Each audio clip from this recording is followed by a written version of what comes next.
வணக்கம். பரபரப்பு மீடியா செய்திகளுக்காக நான் நிரோஷன்.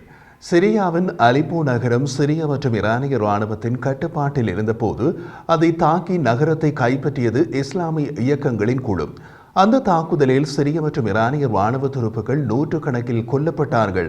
மீதி சிரிய மற்றும் ஈரானிய துருப்புகள் பின்வாங்கி தப்பியோடினார்கள்.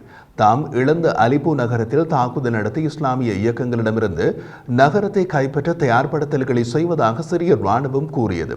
அதில் சிரியாவுக்கு உதவப் போவதாக ஈரானும் உறுதியளித்துள்ளது.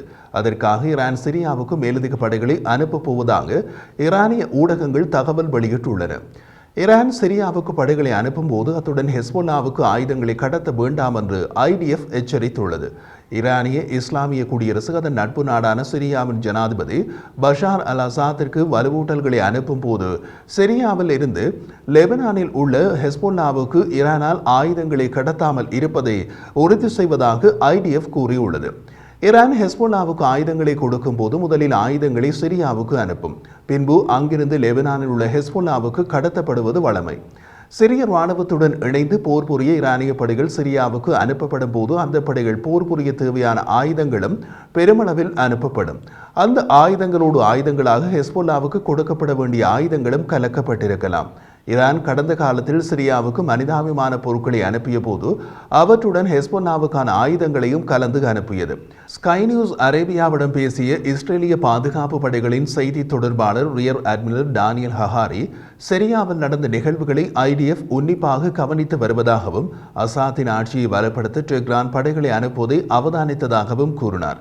அவர் மேலும் தெரிவித்த போது சிரியா சிரியர்களுக்கு சொந்தமானது. சிரியாவில் நடப்பது சிரியாவை பற்றியது, அது இஸ்ரேலை பற்றியது அல்ல. ஆனால் ஈரான் லெபனானுக்கும் ஹெஸ்போல்லாவுக்கும் ஆயுதங்களை சிரியா ஊடாக கடத்தாமல் இருப்பதை IDF உறுதி செய்யும். அதற்கு சிரியாவுக்குள் நாமும் தாக்குதல் நடத்துவது அவசியம் என்றால் அதை நாம் செய்ய தயங்க மாட்டோம் என்று தெரிவித்தார். அவர் மேலும் தெரிவித்த போது, நாங்கள் இறையாண்மை கொண்ட நாடு, எமக்கு அச்சுறுத்தல் ஏற்படாதவாறு பார்த்து கொள்ள வேண்டும். ஹெஸ்போல்லாவுக்கான ஈரானிய ஆயுதங்கள் சிரியாவுக்கு போனால் அது எமக்கு அச்சுறுத்தல், அதை நாம் தடுப்போம். ஈரானின் ஆயுதங்கள் ஹெஸ்போல்லாவுக்கு கடத்தப்படாமல் இருப்பதை உறுதி செய்வோம். இஸ்ரேலுடன் நடந்த போரில் ஹெஸ்போல்லா தோற்கடிக்கப்பட்டது. அது ஈரானிடமிருந்து சிரியா வழியாக ஆயுதங்களை பெற முயற்சிக்கும். அப்படி நடக்கக்கூடாது என்பதை நாம் உறுதிப்படுத்துவது அவசியம் என்று ஹஹாரி கூறினார்.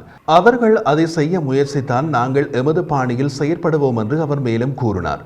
அவர் இப்படி கூறியுள்ள நிலையில் இஸ்ரேலிய விமானப்படை அந்த நடவடிக்கையை ஏற்கனவே சிரியாவின் வான்பகுதியில் செய்ய தொடங்கிவிட்டது. சிரிய வான்பகுதியில் பறந்த ஒரு ஈரானிய விமானத்தை துரத்தி விரட்டின இஸ்ரேலிய விமானப்படையின் விமானங்கள்.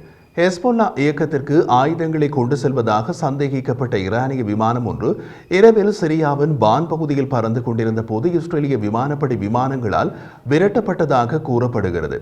இஸ்ரேலிய விமானப்படை IAFின் போர் விமானங்கள் சிரியா மீது ஈரானிய விமானத்தின் இருபுறமும் பறந்து அதை உடனடியாக திரும்பச் செல்லுமாறு உத்தரவிட்டது. இஸ்ரேலிய விமானத்தில் ஏவுகணை தயார் நிலையில் இருந்தன. ஈரானிய விமானமோ பொருட்களை ஏற்றி செல்லும் கார்கோ விமானம். அதனால் ஈரானிய விமானிக்கு திரும்பிச் செல்வதை தவிர வேறு தேர்வு கிடையாது. ஈரானிய விமானம் வட்டமடித்து திரும்பிச் சென்றது என்று ஒரு பாதுகாப்பு வட்டாரம் தெரிவித்துள்ளது. இந்த சம்பவம் முதலில் வைனெட்டால் அறிவிக்கப்பட்டது. இப்போது பாதுகாப்புத்துறை வட்டாரங்கள் அந்த தகவல் உண்மைதான் என்று தெரிவித்துள்ளன. இஸ்ரேலுக்கும் ஹெஸ்போல்லாவுக்கும் இடையே போர் நிறுத்தத்தின் போது ஈரானிய ஆயுதங்கள் லெபனானின் ஹெஸ்போல்லா இயக்கத்தை சென்றடைவதை தடுக்கும் இஸ்ரேலின் முயற்சிகளின் ஒரு பகுதியாக விமானத்தின் இடைமறைப்பு ஏற்பட்டது. சமீப கால மாதங்களில் இஸ்ரேலிய பாதுகாப்பு படை பல ஈரானிய விமானங்களை சிரியா அல்லது ஈராக்கிய வான்பரப்பில் திருப்பங்களை செய்ய கட்டாயப்படுத்தியது. அந்த விமானங்கள் ஹெஸ்போல்லாவுக்கு ஆயுதங்களை எடுத்துச் சென்றதாக சந்தேகிக்கப்பட்டது. போர் நிறுத்தத்தின் போது லெபனான் அல்லது சிரியாவில் எங்கும் ஆயுதங்கள் மீது தாக்குதல் செய்வது உட்பட ஹெஸ்போல்லா இயக்கத்திற்கு அனைத்து ஆயுத விநியோகத்தையும் தடுக்க தொடர்ந்து செயற்படும் என்று IDF கூறியுள்ளது. கடந்த புதன்கிழமை அதிகாலை போர் நிறுத்தத்திற்கு சில மணி நேரத்திற்கு முன் IDF ஹெஸ்போல்லாவின் கடத்தல் பாதைகளுக்கு எதிராக தாக்குதல்களை நடத்தியது. வடக்கு லெபனானுக்கும் சிரியாவுக்கும் இடையிலான 3 எல்லைக்கடவுகள் அளிக்கப்பட்டன. அவை ஆயுதங்களை கடத்த ஹெஸ்போல்லா பயன்படுத்திய பாதைகள் என்று இஸ்ரேலிய இராணுவம் கூறியது.